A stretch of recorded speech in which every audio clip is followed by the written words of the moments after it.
Queridos, vamos direto para a palavra então? Ô, pastor. Oi, pode falar? Vai colocar outra música antes?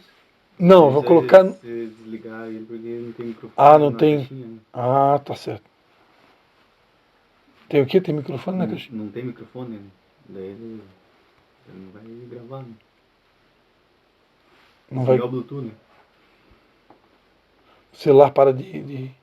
Não, ele não passa a gravação. voz, né? A gravação. É que se tu for gravar, aí não grava. Exatamente.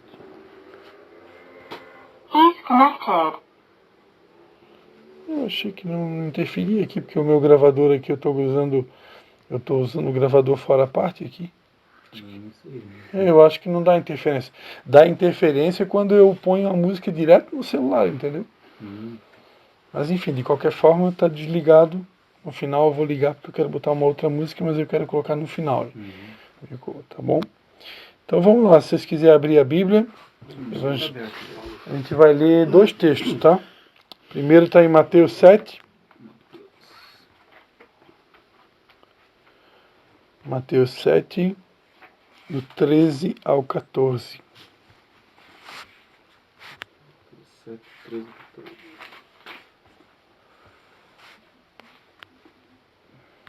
Mateus 7, do 13 ao 14.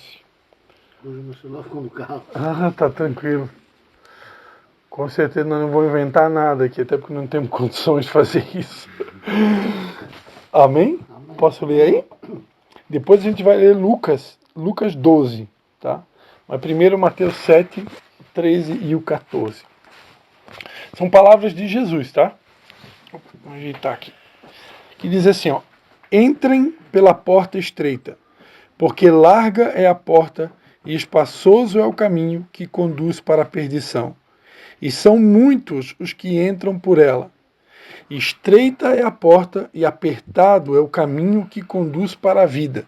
E são poucos os que o encontram. Amém? Agora Lucas capítulo 12, versículo 13, eu vou ler uma parábola. Lucas 12? Lucas 12, versículo 13.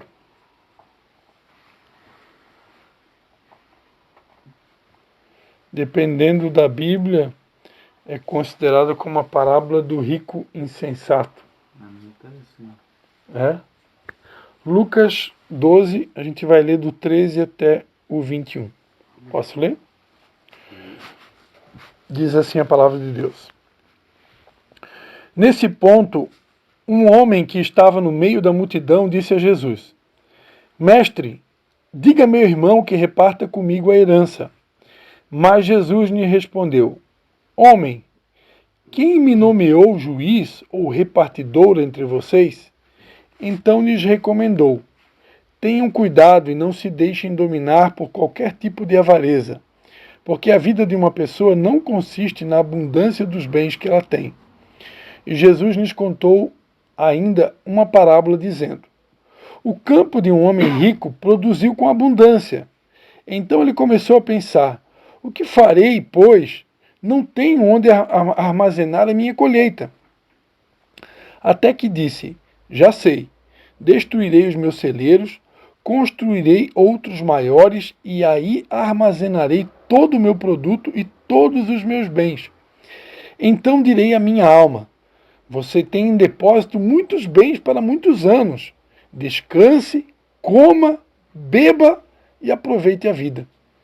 Mas Deus lhe disse: louco, esta noite lhe pedirão a sua alma. E o que você tem preparado? Para quem será? Assim é o que ajunta tesouros para si mesmo, mas não é rico para com Deus. Amém? E logo depois de baixo ali vem as preocupações da vida. As ansiedades da vida, né? Aí é outra pregação. Aí já é outra pregação. É tanta gente pregando sobre a ansiedade que essa parte eu vou deixar para os outros pregadores. Pai, em nome de Jesus, nós queremos te dar graças, Pai, por essa mensagem que o Senhor tem colocado no nosso coração. E nós pedimos mais uma vez que teu Espírito Santo, Pai, possa nos conduzir mais uma vez, Pai. Em nome de Jesus, fala conosco que nós te pedimos. Amém. Amém. Então, amados, a primeira palavra que eu li para vocês aqui, né? Palavras de Jesus, palavras que Jesus declarou numa montanha, né? Essas palavras fazem parte de um sermão que ele é considerado como o sermão das beatitudes, ou o sermão das bem-aventuranças, ou também sermão da montanha, ou sermão do monte, né? Agora, como nós estamos em clima de legendários, né? Então, eu gosto de dizer, né, que nós estamos falando aqui de palavras que Jesus ensinou numa montanha. Né? E lá no monte, Jesus poderia ter ensinado em outro lugar, mas essas palavras aqui foi numa montanha, foi no monte. Né? E lá de cima daquele monte, Jesus ele estava encerrando, porque o Sermão da Montanha ele compreende o capítulo 5, 6 e 7 de Mateus. Então são 3 capítulos na Bíblia, e quem tem essa Bíblia igual a do Lucas, sempre que Jesus fala, as letras estão em vermelho. Então, se você for ler Mateus 5, 6 e 7, ele está todinho em vermelho, porque é Jesus falando do começo ao final. Então, há quem diga, né, que o Sermão da Montanha, o Sermão do Monte, ele é uma espécie de constituinte do reino. Né? Assim como aqui no Brasil nós temos a Constituição Federal, né, que rege, ou que traz as leis, os códigos, né, do nosso país, o Sermão da Montanha ele é considerado, né, a constituição do reino de Deus. Porque Jesus, nesses 3 capítulos de Mateus, ele traz ali uma série de ensinamentos. É incrível, né? Ele ensina sobre o divórcio, ele ensina sobre amar o inimigo, ele ensina sobre a porta estreita, ele ensina sobre andar a segunda milha, sobre dar a face, ele ensina sobre o divórcio, ele ensina sobre oração, ele ensina sobre os pobres que vão herdar o reino dos céus, os misericordiosos, que alcançarão misericórdia, sobre os limpos de coração que verão a Deus. Ele ensina sobre a perseguição que nós vamos enfrentar por pregar o Evangelho. Então é um compêndio de ensinamento. Tudo isso Jesus ensinou na montanha. E quando está já indo mais para o final do Sermão da Montanha, o capítulo 7 ele já está indo mais para o final. Né? Depois que Jesus ele já compartilhou ali praticamente, claro, naquela época a Bíblia não era feita por capítulos nem versículos, nada disso existia. Né? Era tudo livro corrido. Depois de muitos anos já, é que foi com a criação da indústria gráfica, futuramente foi criados os capítulos e depois ainda os versículos. Né? Isso na nossa escola de fundamentos a gente já aprende na primeira aula sobre isso. Né? Então, mas se for trazendo para os dias de hoje, considerando essa questão de capítulos e versículos, Jesus já tinha falado ali pelo menos 2 capítulos, quase 2 capítulos e meio. Né? E depois dele já ter liberado tanto conteúdo, ele vai acrescenta uma informação. Olha, entrem pela porta estreita. Né? Ou seja, tudo isso que eu ensinei para vocês até aqui, o caminho é por aqui. O caminho é esse. Né? Não saiam disso que eu estou ensinando. Né? Power off. Entrem pela porta estreita. Por quê? Porque larga é a porta e espaçoso é o caminho que conduz para a perdição. E são muitos que entram por ela. E ele continua dizendo, estreita é a porta e apertado o caminho que conduz para a vida. E são poucos os que o encontram. Interessante que o mesmo Jesus que está falando essas palavras é o mesmo Jesus que numa outra oportunidade, diante de um discípulo, se eu não me engano foi Tomé, ele diz, olha, eu sou o caminho, a verdade e a vida. Então Jesus ele mesmo se intitula como o caminho, e também lá no Evangelho de João 10, quando ele fala sobre o bom pastor, ele vai dizer que eu sou a porta. Então Jesus, presta atenção, ele mesmo ele se denomina caminho e ele mesmo se denomina porta. Né? E aqui, no Sermão da Montanha, ele traz aqui um detalhe sobre essa porta. Essa porta é estreita. Ele fala que ele é o caminho e ele é a porta. E essa porta não é uma porta qualquer, ela é uma porta estreita. E ele dá uma recomendação, entrem por essa porta. Entrem por essa porta estreita. Por quê? Porque espaçoso é o caminho que conduz à perdição. Então aqui ele deixa claro A porta que é larga, normalmente, é a porta que vai conduzir à perdição, né? Então, podemos dizer que aqui Jesus está compartilhando, né, na linguagem de hoje, seria um insight, né? Ele está compartilhando aqui uma dica preciosa, um conselho de ouro. Sempre que surgirem propostas mirabolantes, né, pra gente, né, tipo, ganhe dinheiro fácil sem precisar trabalhar, né, coisas assim, muito fácil, né, tome cuidado, vigie, ore, né, porque com Deus o caminho ele é estreito, a porta é estreita. Deus tem sim uma vida com abundância para cada um de nós. Deus tem bênçãos, Deus tem promessas. Só que as coisas com Deus, elas são tudo por processos. Elas funcionam com etapas. Deus ele precisa nos construir, né? Que ele poderia traduzir essa palavra por amadurecer. Ele precisa nos submeter a um processo de construção e amadurecimento para que ele possa confiar coisas maiores nas nossas mãos. Deus jamais vai colocar algo muito precioso ou algo muito valioso nas nossas mãos sem primeiro nos construir e nos preparar para entregar. Então funciona assim. À medida que a gente vai crescendo na caminhada cristã, à medida que a gente vai amadurecendo, à medida que a gente vai se capacitando em Deus, Ele vai nos dando mais autoridade, Ele vai, na linguagem do exército, ele vai aumentando a nossa patente, né, espiritual, e Ele vai nos confiando responsabilidades maiores. E automaticamente podemos dizer também que até mesmo financeiramente Deus vai aumentando o nosso nível de acordo com o tamanho do propósito que Ele tem para as nossas vidas. Porque, como eu comentava com a minha esposa hoje à tarde, né, nesse mundo aqui que a gente vive, tudo depende de dinheiro.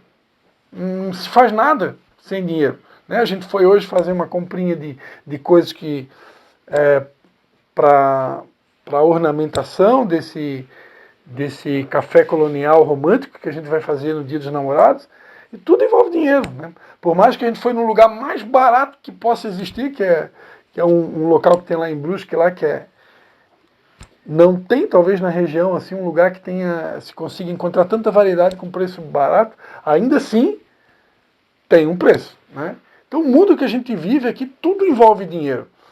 Então, só que dinheiro para Deus nunca vai ser limitação. Deus nunca vai impedir que a obra dele pare por causa de dinheiro. Por quê? Porque dele é a prata, dele é o ouro. Agora, esse dinheiro que vem na nossa mão, ele vai ser administrado por nós. E nós precisamos estar maduros o suficiente para saber como administrar esse dinheiro. E não se perder por causa desse dinheiro. Que nós vimos aqui, acabamos de ler aqui uma passagem de um camarada que foi colocado recurso na mão dele, né? O cara tinha acabado de fazer uma poderosa colheita, aí o recurso chegou e ele teve uma ideia. Eu vou construir um celeiro, né? Vou armazenar toda a minha colheita. Nenhum momento que ele pensou no vizinho, nem no próximo, nem no amigo, nem em alguém que possa estar precisando de um pouquinho daquela colheita, né? Não, vou fazer um celeiro baita aqui, né? Vou destruir todos os meus celeiros, vou construir um armazém que possa armazenar todos os meus bens. E seguinte, eu vou dizer, minha alma agora deita numa rede, né? Uma rede preguiçosa para deitar, como dizia aquela música, né? E ó, come, né? Bebe, descanse, aproveita, né? O próprio Deus, segundo a parábola de Jesus, imediatamente após essa frase, né, parecida com a frase do John Lennon, né, que John Lennon acho que teve uma frase meio parecida com essa, né, antes da morte dele, né, que parece até que ele fumou uma maconhinha e disse, ó, Deus, essa é para ti. Isso pelo menos está espalhado nas redes sociais. Se é verdade, eu não sei, nunca fui pesquisar a fundo, mas nas redes sociais eu já vi esse comentário, né, que parece que ele, nas noites anteriores à morte dele, ele estava fumando maconha e ele meio que deu uma tragada e disse, Deus, essa aqui é para ti, né? E parece que dias depois ele já se foi, né? Então, se é verdade isso, né? O que ele fez não foi muito diferente desse cara aqui, né? E Deus imediatamente disse: louco, essa noite me pedirão a tua alma. E o que você tem preparado? Assim é aquele que ajunta tesouros para si mesmo, mas não é rico para com Deus. A gente começou essa reunião de hoje completamente dirigido pelo Espírito Santo, porque não tinha preparado a abertura, até porque a abertura oficial era com Lucas, né? Mas Deus já no início já nos trouxe aqui uma direção, uma ideia de que nós precisamos entender que nada que nós temos é nosso, né? Nós somos, perante a Bíblia, mordomos de tudo aquilo que é de Deus. Porque a Bíblia diz no mesmo Salmo de número 24, abre para nós aí, Lucas, tu que leu o Salmo 24, lê para a gente ali, bem no comecinho do Salmo 24, versículo 1 e o 2. Do Senhor a terra e a sua plenitude. Lê com calma, lê com calma. Do Senhor Do Senhor é a terra e a sua plenitude. o mundo. O mundo é aquele que nele habitam. Ó, olha o que a Bíblia está dizendo. Presta bem atenção. Ó. Do Senhor é a terra. E a sua plenitude. A sua plenitude. O que é a plenitude que tem na terra? Tudo que tem na terra. Aí continua dizendo, o mundo e todos os que nele habitam. Então tudo pertence ao Senhor. Uma das coisas que eu gosto de ensinar, principalmente para quem está começando na caminhada, nós aqui, porque aqui, hoje à noite aqui, todo mundo aqui já entregou essa vida para Jesus, ok? Todo mundo aqui crê que Jesus é o Filho de Deus, que morreu na cruz pelos nossos pecados. Então uma coisa que eu gosto sempre de frisar é o seguinte, nós pertencemos a Deus pela criação e pertencemos a Deus pela redenção. Pastor Cristo, explica isso. Primeiramente, nós pertencemos a Deus porque do Senhor é a terra, o mundo, a sua plenitude e todos os que nele habitam. Ou seja, tudo foi criado por Deus, né? A Bíblia diz em Colossenses... Posso pegar a tua Bíblia, Lucas? Porque com a Bíblia eu me sinto melhor mais à vontade do que no celular. O celular eu gosto, mas a Bíblia eu gosto mais ainda. Em Colossenses, texto muito conhecido, se eu acho aqui. Paulo. Como foi? Bíblia novinha, né? Apurado, vai. No banheiro. Se quiser ir no banheiro, vai lá. Tem que ir. Vai lá, vai lá. Agoniado faz tempo. Exatamente. No banheiro. Colossenses capítulo 1, versículo 16, aqui está falando sobre Jesus Cristo, né? Aqui diz, ó, nele foram criadas todas as coisas que há nos céus e na terra, visíveis e invisíveis, sejam tronos, sejam dominações, sejam principados, sejam potestades, tudo foi criado por ele e para ele. Ele é antes de todas as coisas e todas as coisas subsistem por ele. Ele é a cabeça do corpo da igreja, o princípio, o primogênito dentre os mortos, para que em tudo tenha a preeminência. Então aqui diz que nele, em Cristo Jesus, né, foram criados todas as coisas que há nos céus e na terra, visíveis e invisíveis, né? Sejam tronos, sejam dominações, sejam principados, sejam potestades. Principados e potestades está falando de níveis de autoridade, né, de governos, sejam espirituais e podemos dizer até terrenos também, né? Tudo foi criado por ele e para ele. Ou seja, todas as pessoas que foram criadas nesse mundo, tudo que foi criado nesse mundo, seja peixes, plantas, répteis, animais, árvores, tudo que foi criado, conforme está lá em Gênesis capítulo 1, tudo foi criado por ele e para ele. E aí inclui o homem, né? Adão e Eva foram o primeiro casal colocado aqui nesse mundo, e nós somos todos, podemos dizer, netos, né, de Adão e Eva, né? Então, a verdade é que tudo foi criado por ele e para ele. Só que tem uma coisa, num determinado momento da história, nós, seres humanos, nos perdemos, né, por conta dos nossos pecados, e nós acabamos dando autoridade para que Satanás, em algum momento da nossa história, tivesse domínio e poder sobre as nossas vidas, por conta dos pecados e das coisas erradas que nós fizemos. Então podemos dizer que num determinado momento da nossa vida, embora que nós fomos criados por Deus, pertencemos a Deus, mas Satanás ele teve acesso e por um determinado momento ele teve domínio sobre a nossa vida. E ele teve poder até de controlar as nossas vidas. Muitos de nós poderíamos dizer que no passado fomos verdadeiras marionetes nas mãos do inimigo. Não sei se você já viu aqueles teatro, como é que chama? Teatro de marionete, que brinca com aqueles bonecos, né? O cara fica atrás de uma cortina, ele fica ali com as cordinhas, né? E ele brinca com o boneco, e o boneco fala e mexe a mão e tal. E assim éramos nós na mão do inimigo, né? Verdadeiras marionetes, que faziam a vontade dele. Então, por um determinado momento, a gente meio que se tornou independente de Deus, né? Mas aí o que Deus fez? Ele enviou seu filho aqui na terra para morrer na cruz em nosso lugar, porque nós deveríamos estar naquela cruz, nós somos pecadores, ele nunca pecou. E quando ele morreu naquela cruz, a Bíblia diz que ele nos comprou com seu sangue, né? E aqui nesse mesmo livro de Colossenses aqui, ele vai dizer, um pouco mais na frente, né? Nesse mesmo livro de Colossenses, ele vai dizer que ele rasgou o escrito de dívida que havia contra nós, né? E ele nos reconciliou novamente com Deus. Ele pagou um preço, havia uma espécie de, como é que a gente chama na linguagem financeira, uma espécie de garantia, penhor. Né? Um penhor, né? Havia um penhor, havia uma garantia. O inimigo temporariamente tinha acesso às nossas vidas por causa do pecado, e quando Jesus morreu ali naquela cruz, ele pagou o preço da dívida e ele rasgou esse penhor. Ou seja, agora Satanás não tem mais garantia nenhuma, ele não tem mais poder nenhum sobre as nossas vidas. Por quê? Porque Jesus ele nos comprou, né? Novamente, com o seu sangue. Então agora nós pertencemos a ele novamente, porque ele nos comprou com o seu sangue. Então eu costumo dizer, nós somos propriedade de Deus pela criação e propriedade de Deus pela redenção, né? Criação é o fato de Deus ter criado todas as coisas e ter nos colocado nesse mundo. E redenção é o fato de Ele ter nos comprado com o sangue do próprio Filho, né? Então nós somos dupla propriedade de Deus.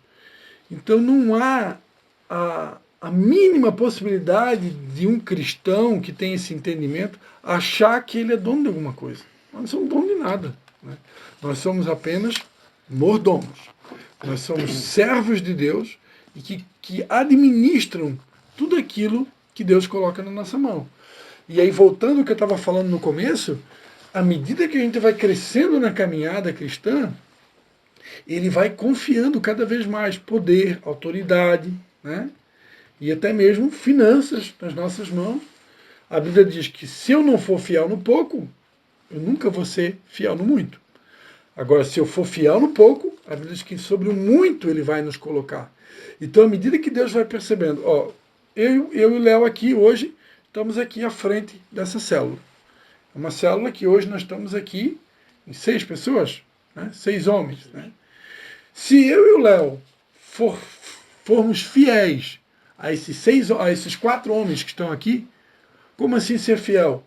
Todas as vezes que o Pedro recorrer a mim ou ao Léo, o Bruno recorrer a mim e ao Léo, o Nunes recorrer a mim e ao Léo, o Lucas recorrer a mim e ao Léo, precisando de qualquer tipo de favor, ou uma oração, ou um conselho que esteja ao nosso alcance, eu preciso corresponder. Eu não posso fazer de conta, Lucas, eu não te conheço. Pô, Lucas, carona hoje não, Lucas. Não dá, Lucas, não posso, Lucas. Né? Nunes, fala lá com o pastor da outra igreja. Ô Pedro, fala lá com o líder da célula lá da célula da outra igreja. Né? Se eu não for fiel a vocês, Deus nunca vai aumentar essa célula. Ele não vai me dar mais pessoas para me cuidar, porque eu não estou cuidando nem daquelas que eu tenho. Entendeu? Então eu preciso ser fiel no pouco. E assim com tudo aquilo que Deus dá na minha mão. Hoje, para a glória do nome de Jesus, a gente está ajudando os meus pais ali, cuidar de uma igreja em Tijucas, cuidar da igreja aqui em Canelinha. Eu tenho uma célula em São João, né? Sexta-feira fizemos uma em Nova Trento, né? Então a gente tenho 2 filhos para cuidar, uma esposa, uma cachorrinha adotiva e mais o meu sogro e minha sogra que moram na minha casa, que eu também tenho que ajudar a cuidar, né? Então já é bastante coisa, né? Então é uma administração grande, mais uma empresa, né, que Deus colocou na minha mão, né? Uma empresa que tenho algumas pessoas indiretamente ligadas, né? Eu citei aqui no começo da célula, que eu também preciso dar uma assistência para essas pessoas. Então, porque representantes da minha empresa, nesse momento eu estou sem, né? Eu estou sem representante nesse momento, mas já tive. Tenho representantes indiretos, mas não tenho indiretos, nesse exato momento. Então eu preciso ser fiel a tudo isso, né? Porque à medida que eu for fiel a tudo isso, Deus, o próprio Deus, a Bíblia diz que Ele que dá o crescimento. A Bíblia diz que nem o que planta, nem o que rega é coisa alguma. Nem aquele que planta e nem aquele que faz a colheita, né? Que nós estamos lendo a parábola do cara que fez uma colheita, né? É que nem aquele que planta e nem o que faz a colheita, nenhum deles é coisa nenhuma. Porque Deus é que cuida, Deus é que dá o crescimento, Deus é que dá a semente para a gente plantar, Deus é que dá a condição de eu fazer a colheita, tudo vem dele. Quantos estão conseguindo entender? Nós só cuidamos de tudo aquilo que vem dele. Até a oferta, né? A Bíblia diz em 1 Coríntios, né, que Deus dá semente ao que semeia. Ou seja, a semente, a ofertinha que eu vou fazer lá no culto, ou lá na missa, que eu penso assim, não, hoje eu dei uma oferta. Não, hoje eu arrebentei, Nunes. Hoje eu estava com fé. Peguei aquela nota lá, aquela garopa que tinha na minha carteira. Eu nem nunca na minha vida ter dado uma garopa. Onça pintada, também nunca, né? Geralmente eu dou lá o beija-flor e a arara, né? O lobo-guará. Né? O lobo-guará, aí já aumentou o nível, né? Mas hoje, pela primeira vez na vida, eu peguei uma garopa e eu, não, vou dar para Deus, né? Aí o cara se orgulha, né? Meu Deus, hoje eu dei uma garopa. Arrebentei a boca do balão, né? Até aquela garopa, como é que ela foi parar na tua carteira? Quem que te deu saúde para trabalhar? Quem te deu força para adquirir aquela garopa? Tudo foi Deus. Então se eu tenho uma garopa na minha carteira, né, veio dele. Então eu não posso me orgulhar de nada, porque tudo vem dele. Tudo é dele, tudo é por ele, tudo é para ele, né? Então, Deus, nós precisamos entender, né, que nós estamos aqui nessa terra para cuidar daquilo que é dele. E se a gente for fiel no pouco, tem uma outra passagem em Gálatas que diz assim, ó, que na verdade, quando o herdeiro é menino, ele nada se difere do escravo, né? O que significa isso? Significa que enquanto a gente ainda não amadureceu na caminhada da fé, quando a gente ainda acha que a gente é dono de alguma coisa, quando a gente ainda acha que a gente faz e acontece, né? Eu que dei a garopa, né? A gente se compara a um escravo. A gente ainda não tem ainda uma mentalidade de filho, né? Nós somos herdeiros, um filho, ele sabe que ele é herdeiro. E a Bíblia diz que nós somos herdeiros de Deus e co-herdeiros em Cristo. Então, tudo aquilo que Deus criou, nós somos herdeiros, porque ele é pai e ele tem uma herança para os seus filhos, né? Só que Deus não é como nós, né?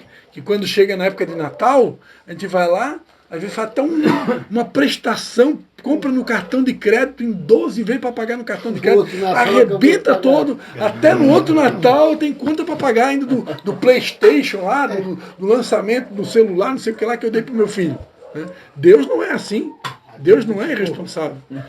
Deus não vai te dar uma coisa para que você não está pronto para ter aquilo ainda, fora de época, né? Então Deus é muito diferente do ser humano. Deus só entrega as coisas para nós à medida que a gente está preparado. De que eu amadureci, eu estou entendendo as coisas, aí Deus me confia algo na minha mão, maior do que aquilo que Ele já me entregou. E aí Ele vai me medir, agora Ele vai me testar. Agora Ele vai testar se eu vou ser fiel naquela nova porção, naquele novo nível que Ele colocou na minha mão. Se eu for aprovado, por isso que a Bíblia diz, procura te apresentar a Deus como obreiro aprovado. O que é um obreiro aprovado? Um obreiro aprovado é aquele que ele passa por provas, ele passa por tentações e provações. Eu sempre digo assim, quando Deus está nos provando, o diabo está nos tentando. E quando o diabo está nos tentando, Deus está nos provando. Vocês conseguiram entender a diferença? Deus a ninguém tenta. Mas quando o diabo está tentando, Deus está provando. Porque até o diabo não funcionário de Deus. Você sabia disso? Até o diabo, porque o diabo não faz nada sem a permissão de Deus. Se Deus disser para o capeta até aqui, deu. Deu para ele, acabou. Porque Deus é Deus. Deus é maior que o diabo. Por que o diabo lá na vida de Jó, ele foi até um ponto. Dali para frente, Deus disse, Jó, capeta até aqui. Máximo que Deus permitiu na vida de Jó foi aquelas feridas, aquela lepra, né? Ele já tinha perdido tudo, ficou doente, e aí, dali para frente, Deus disse para Satanás, chega, até aqui deu, acabou. Não pode, eu quero fazer mais uma doença. Não, deu. Vou tirar mais alguma coisa, vou tirar a mulher. Não. Não. Aí a mulher tu não tira. Aí é da boca. Então teve um limite. Então a gente vê ali naquela passagem que Deus nunca perdeu o controle. Deus estava provando Jó. E aí ele permitiu o capeta entrar em cena. Mas Deus nunca perde o controle. Né? Porque Deus é Deus, ele é maior que o capeta. Né? Isso, tudo, né? Agora, exatamente, porque Jó, ele se permaneceu em fidelidade a Deus, né? Mesmo a mulher dele dizendo para ele, olha, agora por que tu não amaldiçoa teu Deus e morre, seu infeliz? Morre, né? Aí ele olhou para a mulher, né? Como fala uma doida, né? Mas aqui vou abrir um parênteses e vou salvar a mulher de Jó, né? Olha, qual a mulher, né, que aguenta, né? Vamos trazer para a realidade dos dias de hoje. Qual é a mulher que aguenta... Eu vou responder essa. Já tem até tema para pregação de que sexta-feira à noite no jantar romântico. Qual é a mulher que aguenta, né? Um marido ficar pobre, falido, doente, né? Perebado, né? Cara, chance de cura. Não tem. A mulher tem que ser a super... Como é que é aquela Supergirl? Não, a Mulher Maravilha. Tem que ser muito, né? É difícil, né? Não tem nenhuma mulher. Até porque a mulher, amados, ela tem sede de segurança. Né? Toda mulher tem sede de segurança. Quando faltou o financeiro, perdeu a segurança da mulher. Então, a tendência, se ela não for muito espiritual, ela se desespera. Normalmente se destrói por causa esse é um dos motivos. O dinheiro, a falta dele, né? Faz com que muitos Ele diz que casamentos... o dinheiro do diabo, tu quer ver o diabo, é ficar sem eles, sem dinheiro. Ele é mais forte no caso de separar um casal do que uma traição, uma coisa assim. Ela até perdoa, Infelizmente é. Infelizmente é assim. O dinheiro está assim, é o primeiro. Por isso que é o único Deus na Bíblia, com D minúsculo, né, que é considerado assim o principal rival de Deus. Né? Que o principal rival de Deus não é o capeta, o principal rival de Deus é o dinheiro. Se até o Amado Batista Está está com uma mulher de 21 anos, imagina se acaba o dinheiro dele, vê se ela vai ficar com ele. Por isso que Deus disse, não, eu vou dar pro Bruno não adianta. nada se ele vai fazer cagada na Não é a hora.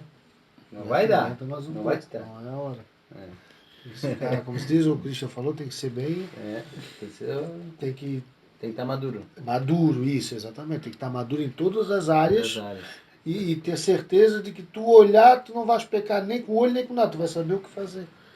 Não quer dizer assim que a gente está... nós agora vamos entrar numa bolha que nós nunca mais vamos pecar, nunca mais vamos errar. Isso não existe, né? Isso Mas não pode existe. vigiar, né? Mas só que, como a gente sempre bate nessa tecla, o pecado na vida de um cristão ele precisa ser um acidente. Né? Ele precisa ser um acidente. Eu não posso sair por aí. Porque se eu sair por aí pecando sem temor nenhum, quer dizer que eu estou verde. Estou verde, não amadureci coisa nenhuma. Né? Então precisa amadurecer.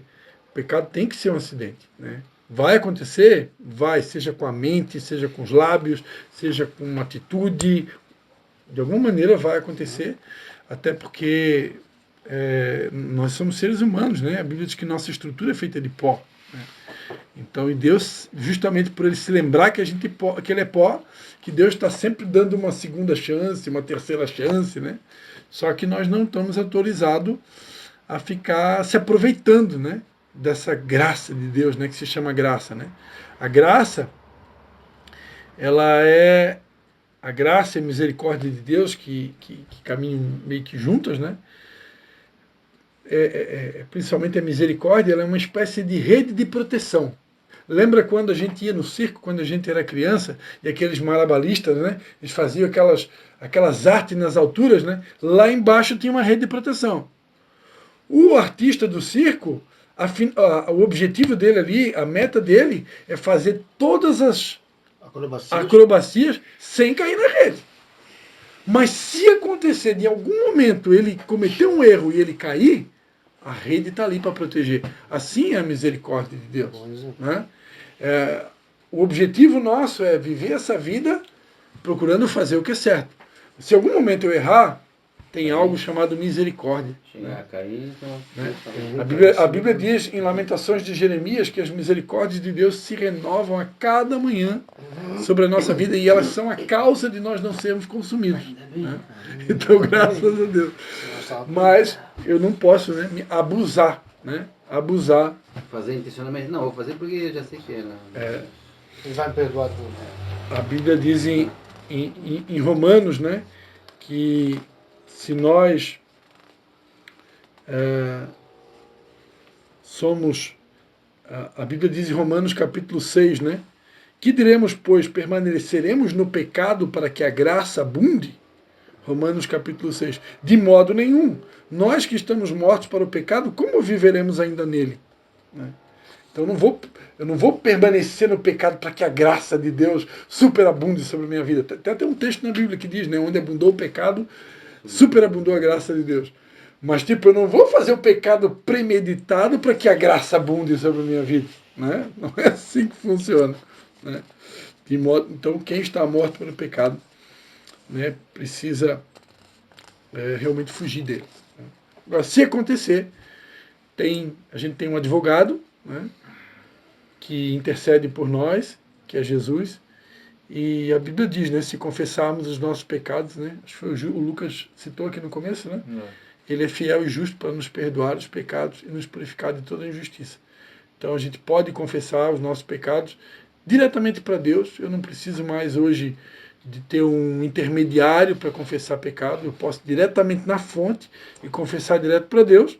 Mas a Bíblia também ensina em Tiago que se eu confessar os meus pecados para os meus irmãos, a Bíblia diz confessar as vossas culpas uns aos outros para que vocês sejam curados.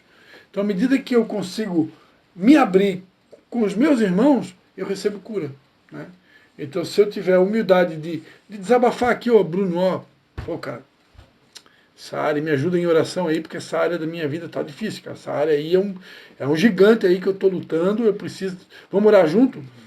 A Bíblia diz que à medida que eu vou me abrindo, né, não preciso fazer isso com todo mundo, mas com irmãos que eu tenho confiança, eu posso fazer, eu vou recebendo cura.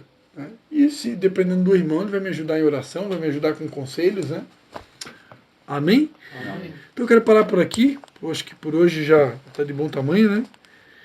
Mas lembrar os senhores, né, que o caminho que conduz à salvação é um caminho estreito. Né? Não se deixe enganar. Né? Não se deixe enganar.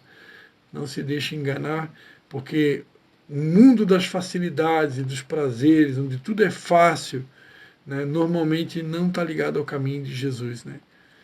O caminho com Jesus é um caminho estreito. Eu vou precisar estar disposto, até a volta dele, me submeter a um processo de limpeza. Exatamente a ilustração que o Lucas fez aqui para nós. Essa ilustração que ele fez, ela não é uma ilustração diária, de um único momento. Ela é diária, sempre. Ela é semanal, ela é mensal. Né? Para encerrar essa palavra, eu gosto de fazer a explicação, como nós somos da terra do calçado, né? Todo mundo que já trabalhou com sapato já teve a oportunidade de pegar uma lixa na mão. Né? E se alguém aqui já trabalhou numa latoaria ou já foi numa latoaria, você sabe que quando o latoeiro está fazendo aquele polimento final no carro ali, ele usa uma lixa muito fininha, não sei se é a lixa 1000, né? 1.200. Tem 1.200, tem até mais de 1.200, né? Mas o sapateiro, quando vai lixar uma sola de sapato, ele já usa uma lixa bem mais grossa. Né? E é mais ou menos isso que acontece na nossa vida. Quando a gente vem para Jesus, ele usa uma lixa bem grossa, que é para tirar assim, ele chama o cascão, né? O cascão é aqueles pecados. Cascão aqui do Cebolinha. O cascão é aqueles pecados assim que são tão evidentes, né? Que todo mundo vê, é notório, meu Deus, né? Todo mundo tá vendo, né? Então... E o que está em alta aí é que eu vejo a rapaziada nova aí como é que é? O que é? Negócio de pornografia, é loucura. Pornografia? Loucura. Agora que eu nunca vi, cara, esse negócio aí de como as meninas elas estão se vendendo fotos, né? Que loucura. Os nudes, né? Loucura. É loucura. Tem bonito, não faz mais nada. Eu sei, mas agora é moda job garoto de programa, cara. Ai, Aquela com o Neymar. Vocês estão fora da moda? Totalmente. O Nunes tem um testemunho pra contar. Job? Conta quando você conhece hoje. Calma, não mistura as coisas, pera. Não, mas calma. Essa ela que é dos homens, vai Cara, lá. não Conta sabe, no Facebook. não sabe. Ainda não era o elemento anjo aqui. Ela é intrusa, ela é intrusa. Ela sempre vem jogar uma pimentinha. Duvido, Bruno. Todo mundo sabe. Eu, Mas estou conta sendo agora, sincero, conta agora. falando, eu não gosto, eu não minto por nada do mundo. Eu não sabia o que era. Meu. Também não ouvi falar. Tá, mas o que significa isso? Job significa trabalho, mas hoje está na Job em moda. inglês é trabalho. Hoje é moda das J-O-B. mulheres de programa, a mais famosa, as modelos. Essas modelos, influência, sai com os caras, tudo. Bate foto e manda Elas paga, falam são do job, agora são do job. Daí pegou na moda de garoto de programa job. E a minha filha tem 2 anos, sabe? Você não sabe? Todo mundo Mas sabe sabe. por quê? Porque ela está envolvida com o celular na mão. Não, porque todo mundo fala lá. Mas na verdade ela falou que sou da igreja é inocente, né? Você sabia o que é job? Estou brincando. Quem? A minha filha. Não, eu não sabia. Mas eu não admiro você não saber o que é job. Não, Edmar, tu tens que entender que Tu perguntaste que era garoto do programa, mas todo mundo sabia. Exatamente. Novidade é. Não é que job é a garota do programa de um momento hoje das pessoas atualizadas. É o nome bonito, é o nome bonito. Mas isso já faz É 3 pra- meses que viralizou. É pra não... Como é que o bebê reborn tu sabe? Eu fiquei sabendo semana passada. Porque você tá passando na televisão, aí eu tô lá passando, sei lá, vamos supor. Então tá pra por vir fora pra da internet, cá, tá. A mãe tá lá olhando assim, ó. Lá no da Atena, aquele negócio. Isso. Tá. Mas tá por fora da internet, então. Porque o job é na internet. Acho que não tá, eu não tinha me tocado nisso, Não. Eu só gosto pra botar foto. Não, deixa eu te falar do Nunes. Cortaram tudo, hein? O Nunes. Ó, Deu uma misturança Nunes agora. deu um acabou a like, palavra. certo? Deixa eu Like. terminar aí. Tu não deu um like. na célula dos Ele foi se meter, o Bruno, agora terminou a viralizou. Viralizou. Já terminou. O Nunes abriu um Face para fazer compras no Marketplace.